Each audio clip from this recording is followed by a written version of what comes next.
Aí, gente, o Renan deve estar subindo agora e eu vou fazer uma breve entrevista aí com ele. Hoje ele é o assunto do vídeo, então tô esperando ele subir de elevador, ele deve estar chegando agora. E aí eu tenho que descobrir para qual elevador ele vem. Já coloco o microfone na mão dele, ó. Já tá tudo preparado. Vamos ver para qual que ele vai. Aí, ó. Aí.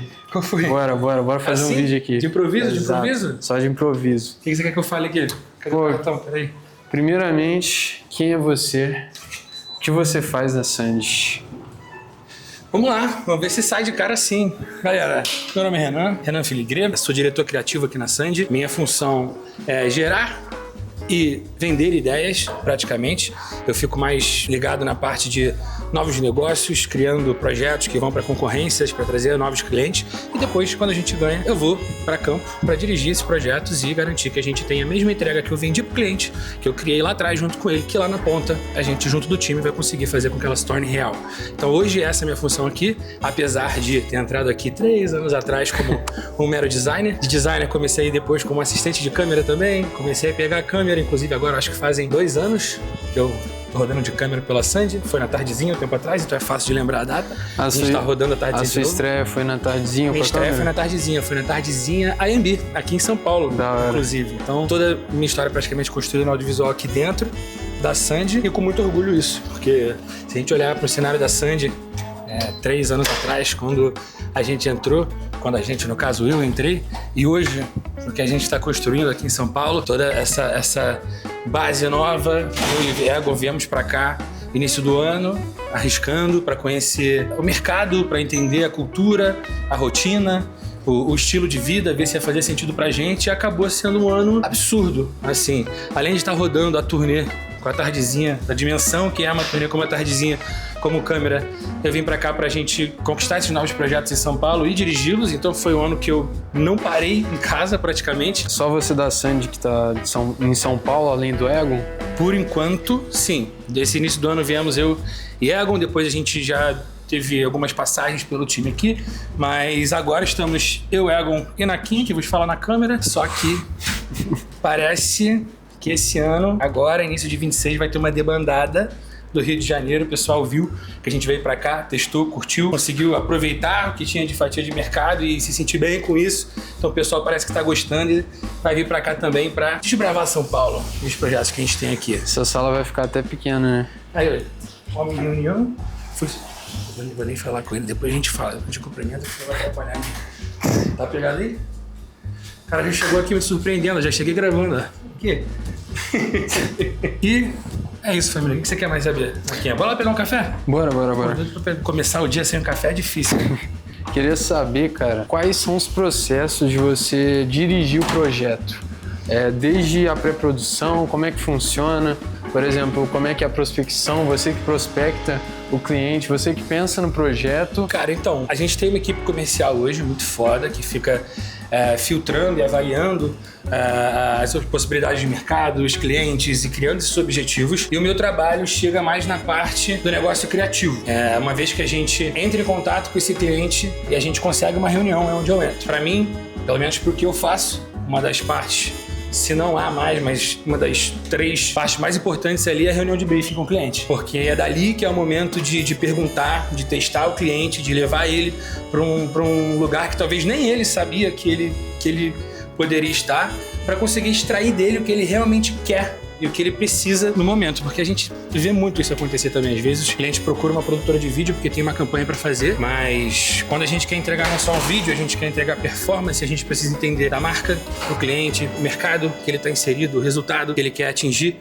Então tudo isso pesa muito pra gente criar um projeto do zero. E aí, por isso que eu acho que o briefing é uma das partes mais importantes. Porque todo mundo quer pegar o vídeo, entregar as respostas, mas sem fazer as perguntas certas no momento certo, você vai ficar com o processo de pré todo atabalhoado, tendo que voltar várias vezes pra reentender coisas que o cliente quer ou não e aprovar coisas. Então, o processo fica muito mais fácil quando essa reunião de briefing ela é muito bem feita e você cria já de uma forma muito mais assertiva e consegue ter um aproveitamento muito maior do seu tempo e do cliente. E o resultado final é muito maior para todo mundo. E no briefing é onde a gente realmente entende o que o cliente quer e às vezes ele nem consegue explicar direito, né? Por isso Grande maioria das vezes. Quando a gente trabalha com agências maiores, provavelmente eles já têm uma campanha do ano, com um público-alvo específico, com um produto que eles precisam lançar e conectar com essa galera. Então, fica, entre aspas, mais fácil da gente se conectar com isso tudo. Quando a gente já vai para um cliente médio que, de repente, tem uma campanha na cabeça, não pensou um planejamento do ano, não tem um stakeholder definido, não tem esse objetivo macro do ano dele definido, acaba que a gente atua muito como uma agência junto da agência do cliente. A gente trabalha muitas vezes como uma in-house, assim, pensando junto deles pra gente conseguir pegar o nosso know-how de vídeo e ajustar e adicionar ao know-how que eles têm da própria marca, dos objetivos deles e fazer com que a gente crie uma campanha realmente coesa e não fique uma coisa sem pé nem cabeça. Uma das coisas que a gente mais se orgulha é de facilitar esse processo, essa conexão que a gente tem com as agências e com os clientes, porque a produtora ela precisa ser um facilitador para o cliente, então senão não tem porquê ele procurar uma equipe fora para estruturar e desenvolver os projetos dele. Nosso foco é muito tenso nessa parte do atendimento, do briefing, do acompanhamento do cliente, e aí a gente desemboca toda a pré, né, cara? Porque depois de a gente construir a ideia, aprovar a ideia com o cliente, a gente tem que desmembrar ela no modelo e montar o time que tem a ver com esse perfil e montar o equipamento que a gente vai precisar desse projeto. Acaba que... Oi, gente, tudo bem? Boa tarde. Boa tarde. São etapas, né? A gente vem do briefing, que é muito importante, depois a gente tem toda a pré, onde a gente já trabalha com a produção, com a assistência de direção, a gente vai definir a OD e tudo mais, que vai fazer com que o dia, a execução do projeto, ela seja perfeita, mas isso aí já é uma parte mais abrangente do audiovisual como um todo e mais comum. Eu acho que da minha função, desde o início dela, se tivesse que destacar, eu acho que eu diria que essa reunião de briefing, a construção da ideia do zero com o cliente, eu acho que é a parte que me pega mais, assim. Posso botar aqui? Posso, né? Mais fácil para poder encher o cafezinho. Então, cara, o que eu mais gosto, de fato, é da concepção da ideia. Então, é difícil até pra mim distinguir o que eu gosto mais nesse processo, porque o que me pega é conseguir ouvir de um cliente que ele tem um objetivo, uma ideia, adicionar o que eu acredito que seja esteticamente maneiro, que vai ter uma sacada positiva, que vai performar bem, e a partir disso, junto de um time, conseguir fazer com que essa ideia seja extremamente bem executada e que a gente atinja esse resultado inicial que a gente pensou que ia ser foda e que fique todo mundo satisfeito. Então, o que eu mais gosto é chegar no final de passar por todo esse processo e ver que a gente conseguiu construir em time uma ideia muito foda e uma narrativa coesa, uma comunicação coesa. Essa parte das etapas do processo, eu gosto muito de todas elas, porque pra mim todas elas são muito importantes pro final, que é conseguir executar bem uma ideia, criar algo. Acho que é quase divino, né? Criar algo do zero, algo que não existe, depois você se junta com uma galera e faz essa coisa existir aqui na frente. Então, esse processo, ele traz um poder criativo muito grande. Eu acho que é realmente a concepção da ideia, que é o que eu gosto mais, mano. E agora falando sobre alguns projetos que você fez, qual foi o que te marcou mais na sua carreira como diretor? Cara, foram muitos projetos muito maneiros. Esse ano a gente teve vários bem marcantes, porque a gente veio para São Paulo conquistar um mercado novo, um tipo novo de projeto.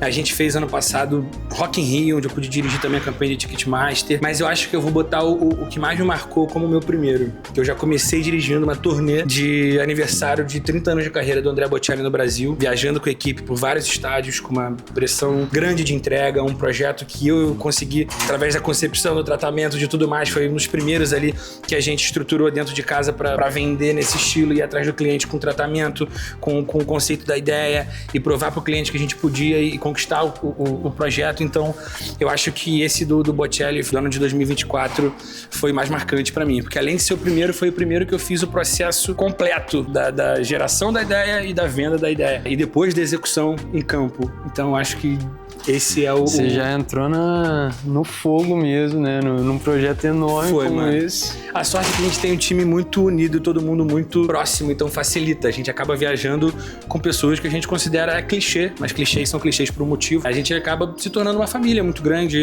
a gente tem uma relação de amizade muito grande. Quando é colocado no fogo numa situação dessa, a gente se abraça e dá um jeito de executar ela junto. Então a gente foi a turnê inteira com o time da casa, pegando por praça algumas pessoas pontuais pra somar no time, porque eram escopos de trabalho muito grandes, mas quando a gente tá com o nosso time assim, entrosadinho, todo mundo dentro da mesma ideia, facilita e tudo dá certo. Então, se eu tivesse que dizer um projeto que eu mais me marcou, assim, eu diria que foi esse primeiro, do Bocelli. E como foi a sensação ali no início? Você ficou com muito medo, muito preocupado de ter essa responsabilidade assim nas suas costas? Dá um frio na barriga, mano. Não dá pra negar, não. A gente gosta muito de fazer analogia com o futebol, né? Então, tipo, pô, o jogador quando vai entrar em campo no Maracanã, com certeza sente o frio na barriga. E a gente, quando tá indo no avião pra um job desse tamanho, fazendo a pré, a gente já tá sentindo ele, mas quando a gente escuta no rádio, abrindo os portões, vamos lá, a parada muda. E claro, mano, todo o projeto, acho que quanto mais a gente constrói o nosso trabalho, a gente acaba atingindo projetos cada vez maiores, investimentos maiores, com impactos maiores. Então, com certeza, dá um friozinho na barriga, dá um nervoso, a gente sente a pressão de início, principalmente por ser o primeiro. Mas como eu falei, mano, a gente consegue deixar com que tudo isso aconteça de uma forma muito leve, pela forma que a gente trabalha, pela forma que a gente se relaciona. E no final o time todo é muito bom, então facilita naquela parada que eu tava falando ali da concepção da ideia, facilita você ter a ideia e vender ela pro cliente, porque você sabe que aqui no processo você vai ter um time muito bom te ajudando a executar ela e chegar nela no final. Dá o friozinho na barriga, mas metade da gente fala, porra, o que a gente tá acostumado a fazer, a gente consegue atingir esse resultado, entregar uma parada foda, fazer o cliente ficar feliz. Porra, o feedback da turnê foi esse, foi incrível. A gente teve, claro, a primeira praça ali onde a gente precisa ajustar, correr atrás, porque, pô, a gente, não importa se muitas vezes o cliente aprova aquele vídeo, a gente quer manter o nível Sandy de entregar. Eu lembro que a primeira praça ali, ela foi difícil, a gente teve que meio que trocar a roda com o carro andando, ajustar, juntar o time pra pontuar tudo, mas aí depois, a partir da segunda praça, o time já entrou no entrosamento de sempre e a turnê toda foi um sucesso, graças a Deus. Bom demais. A fazenda aqui é bom, hein? Melhor que o do Rio. Aí, WeWork. Muito irado ter escutado aí sobre a turnê do Bocelli. Eu queria muito ter participado dessa. Tipo, eu participei esse ano. E assim, pra mim foi... um pouquinho o gostinho do Pô, que pra mim foi fantástico, tipo, tá lá, ver você ali dirigindo. Mas o que eu queria perguntar pra você é sobre o ano que vem. Qual é a sua expectativa? Se você tem expectativa já de pegar uns projetos maiores ainda? Cara, maior ou menor, eu acho que o projeto mais importante é sempre o próximo. Acho que todo cliente que chega na casa, a gente atende com o mesmo afinco, com o mesmo nível de exigência, com o mesmo nível de entrega. Claro que a gente tem objetivos dentro do ano, de onde a gente quer chegar enquanto empresa, enquanto nível de negócio, enquanto perfil de conteúdo, de arte, mas o cliente mais importante é sempre o próximo e a gente vai sempre atender com a mesma exigência a todos. Falando pessoalmente, assim, de mim, esse ano foi um ano de muita correria, mano, de abraçar muita coisa, uma mudança pra uma cidade nova, com família, chegada do filho, fazendo várias funções, fazendo a câmera, fazendo a direção, rodando uma turnê e abraçando os projetos todos de São Paulo, ainda assim com uma turnê. Eu acho que trabalhei muito, tive muito retorno, mas eu acho que esse ano de 2026 o que eu espero é ser um pouco mais focado, conseguir trazer mais foco para essa parte da direção. Foi até um bate-papo forte que eu tive com ela agora nesse final de ano, de como a direção criativa em si, a raiz do gerar e vender ideias, pode ser mais útil para a Sandy e eu posso ser mais útil para a Sandy nesse processo. Então a minha ideia para esse ano agora é me capacitar mais em algumas áreas, tanto na venda de projetos criativos, quanto na direção mais publi, fazer alguns cursos de direção de fotografia, alguns cursos de direção de cena, que já estão até comprados para o início desse ano, e fazer com que a gente tenha cada vez processos melhores para que essas vendas aconteçam, para que a gente chegue cada vez mais no nosso cliente ideal e que seja unânime. Quando o pessoal falar que, cara, eu vou orçar um projeto com a Sandy, já vai saber que o nosso atendimento é diferenciado, que na reunião de briefing a gente já vai receber ele entendendo do mercado dele, entendendo da marca dele e querendo traduzir tudo o que ele precisa para vídeo. Acho que o meu foco para esse ano é literalmente esse. Eu espero abrir um pouco mão da câmera, apesar de adorar, de estar atrás da câmera, de estar na fotografia, de captar a experiência real, como a gente fala aí na essência, mas eu espero para esse ano que a gente consiga realmente expandir e nos tornar mais precisos ainda e performar melhor ainda na conversão desses tratamentos, dessas concorrências que a gente entra, porque querendo ou não, vindo para São Paulo, um espaço novo, um mercado novo. São Paulo é um mercado gigantesco com um nível de exigência muito maior e eu acho que isso obriga a gente a estar subindo a régua sempre.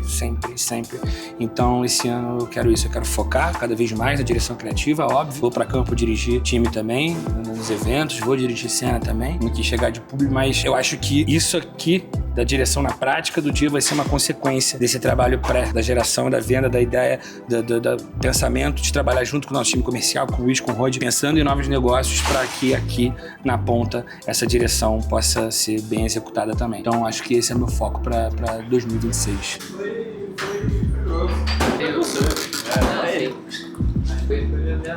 Aí já tá pegando um cafezinho. cafezinho, né, pai? Como é que começa a trabalhar sem cafezinho? Não tem como. Servido o segundo cafezinho do dia. Pra começar assim, tem que pegar no tranco. Ainda conectando com o que a gente estava falando ali da expectativa para 2026. Esse ano, apesar de ter sido um ano de muitos trabalhos, mercado novo desbravado, uma cidade nova, uma cultura nova. O único ponto que eu poderia dizer que foi negativo dessa experiência toda foi, de fato, um pouquinho de solidão, assim, digamos. Porque, como eu falei, estava rodando a tardezinha e ao mesmo tempo dirigindo projetos aqui, e eu fiquei pouco tempo em casa, então quem dirá aqui na Sandy. E eu sou um cara que eu gosto muito do presencial, apesar do mercado caminhar um pouco para uma coisa mais home office, principalmente na área da criatividade. Eu sinto que no presencial eu performo diferente, vivo mais o negócio dentro dele. E além disso, tem as relações que a gente constrói com o nosso time, né? Então, eu sinto que isso fez falta um pouco esse ano de estar aqui presente, e parece que ano que vem a gente vai ter o time todo vindo para cá também. Parece que teve uma alta taxa de conversão com o time. Então parece que tá vindo aí Luísa, Pinho, Luiz, Gabi Show, Brandon, Thaís. Parece que a gente vai realmente... Geral. Vamos montar nosso time aqui de novo. Uma parada que eu realmente sinto falta, porque eu sinto que da cultura que a gente tem lá no Rio já, de estar junto, de melhorando o nosso produto, falando sobre nossas entregas, às vezes a gente tem 5 minutinhos no dia que só não tá na mesa do lado pra gente reavaliar um take que não funcionou tanto, uma cor que não encaixou tanto no vídeo, a edição de alguma outra entrega. E eu sinto que, além de fortalecer os laços que a gente tem, facilitar e melhorar a nossa rotina de trabalho, melhora muito o nosso produto, de fato. É um dos pontos positivos que a gente vai ter aqui em 2026, porque acho que é só o que tá faltando. A gente dá corpo, trazendo essa cultura pra cá de volta. Egon também, imagino que tenha ficado aqui, tadinho, um ano sozinho, porque eu viajando. O Naga chegou agora, ele teve uma sala private pra ele aqui. Então tem os dois pontos, né? Vai começar a bagunça, que ele vai começar a ficar totoca, pegar a sala aqui pra fazer reunião, e o ponto do time tá junto, melhorando o produto, melhorando a experiência, evoluindo a nossa cultura, tornando-a cada vez mais forte. Então isso eu acho que é um ponto que vai ser, assim, crucial pra 2026, porque uma vez que a gente chega no mercado novo, com muitas possibilidades, nichos, frentes diferentes pra gente trabalhar, ter o time junto vai fazer com que a gente consiga trazer mais clientes, que a gente consiga entregar melhor, que a gente consiga atender melhor, porque a gente vai estar com o time todo em loco aqui, olhando para a entrega dia a dia, para o atendimento dia a dia, para a estética, para a entrega final dia a dia.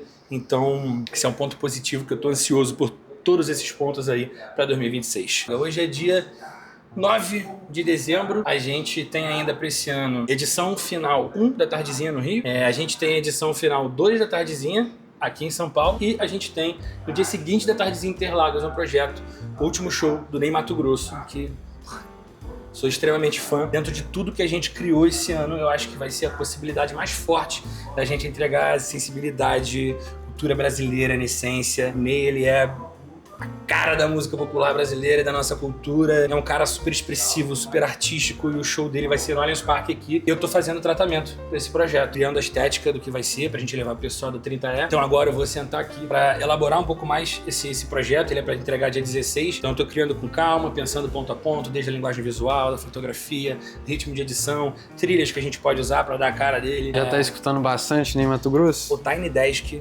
Ney Matogrosso é um absurdo. Parece que criaram um Tiny Desk só pra um dia Ney Matogrosso poder ir lá e cantar, porque ficou um absurdo. Escutem, vale muito a pena. E sim, tenho ouvido o Ney Matogrosso esses dias todos pra sentir a vibe até do que ele curte ali, porque o Tiny Desk é uma parada muito íntima, né? Ele ali cantando músicas que ele curte, ele se sente bem, e sentindo a expressão dele de quando ele solta mais ou não. Já assisti muitos outros shows deles também para pegar essas características, essas nuances, e estamos separando isso tudo. A gente começa a pensar essa estética e pesquisar materiais antigos de shows dele, capturar esses recortes dos shows, transformar em GIFs para trazer para apresentação, buscar outras referências. Então estou num momento muito de pesquisa, assim. Larguei até tudo aqui ontem, cheguei, larguei a mochila aqui já hoje para pegar um cafezinho, mas a gente já estava nesse processo, e a ideia é que eu finalize aí esse tratamento essa semana, para a gente ter tempo ainda de bater umas ideias internamente, ver se eu quer acrescentar alguma coisa. Mas eu acho que eu diria que é o grande projeto que eu tô no momento agora, principalmente por ser fã do Ney, um show dele no ano onde ele praticamente ressurge, ele fura bolhas de que ele pertencia tanto com o filme O Homem com H, tanto com o Tiny Desk, como eleito como uma das pessoas do ano pela GQ.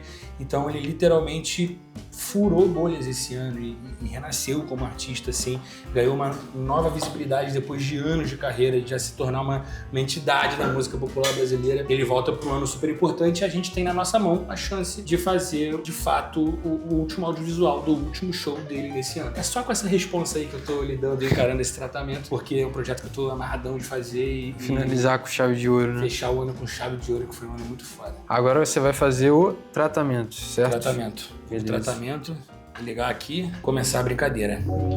Bora?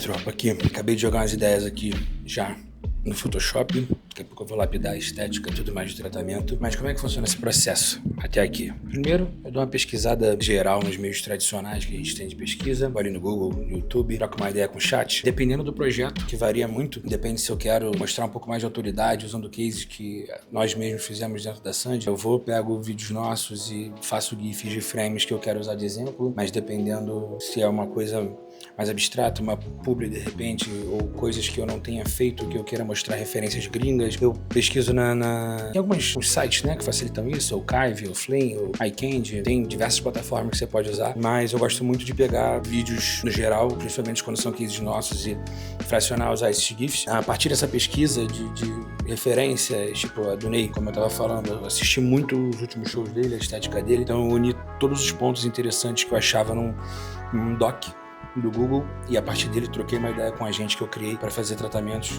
no chat. Então ele já tem todos os tratamentos que eu já fiz, a linguagem que eu uso, a forma que eu gosto de construir essa narrativa.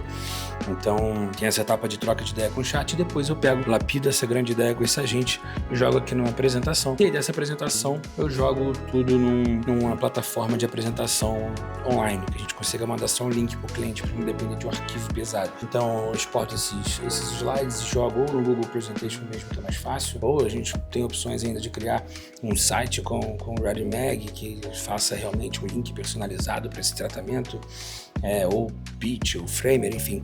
Você pode levar isso para o seu cliente de diversas formas. Se quiser até mandar um PDF, funciona, mas eu prefiro mandar um link, que é mais fácil, o cara clica ali, já tem acesso a tudo. No link eu consigo subir vídeos, links do Vimeo, e fica mais versátil para o cliente chegar nessa apresentação. Agora do Ney, acho que eu vou parar por aqui hoje. Já passei por toda a parte de pesquisa, de elaboração da narrativa, já construí tudo isso em slides aqui. A partir de agora eu vou jogar isso tudo, a partir de agora não, de amanhã provavelmente, vou jogar isso tudo nesse documento de apresentação, e eu vou trazer os links, vou trazer os frames, vou subir toda essa parte mais visual do tratamento, mas a parte narrativa e estética, ela já tá aqui pronta hoje. Foi.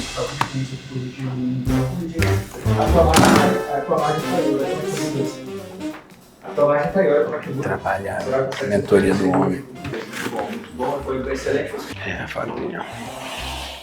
Chegamos ao fim desse dia comigo e com o Naka, falando sobre um pouco da função do diretor criativo aqui dentro da Sandy. Espero que vocês tenham curtido, viver um pouco mais a rotina. Se você chegou até aqui, já se inscreve no canal da Sandy, deixa o like, deixa um comentário aí dizendo o que você achou. Esse ano vai ser um grande foco nosso aqui na Sandy, produzir esse tipo de material pro YouTube. Se for crítica, se for elogio, deixa aí embaixo, que vai ajudar até a guiar, saber o que vocês curtem, se vocês estão curtindo ou não, a direção que a gente vai dar para isso tudo aqui. E no mais é isso. Em breve apareço aqui de novo em algum conteúdo que o Naka vai inventar. E é isso. Até a próxima. Mãe, valeu. Tamo junto. Até mais.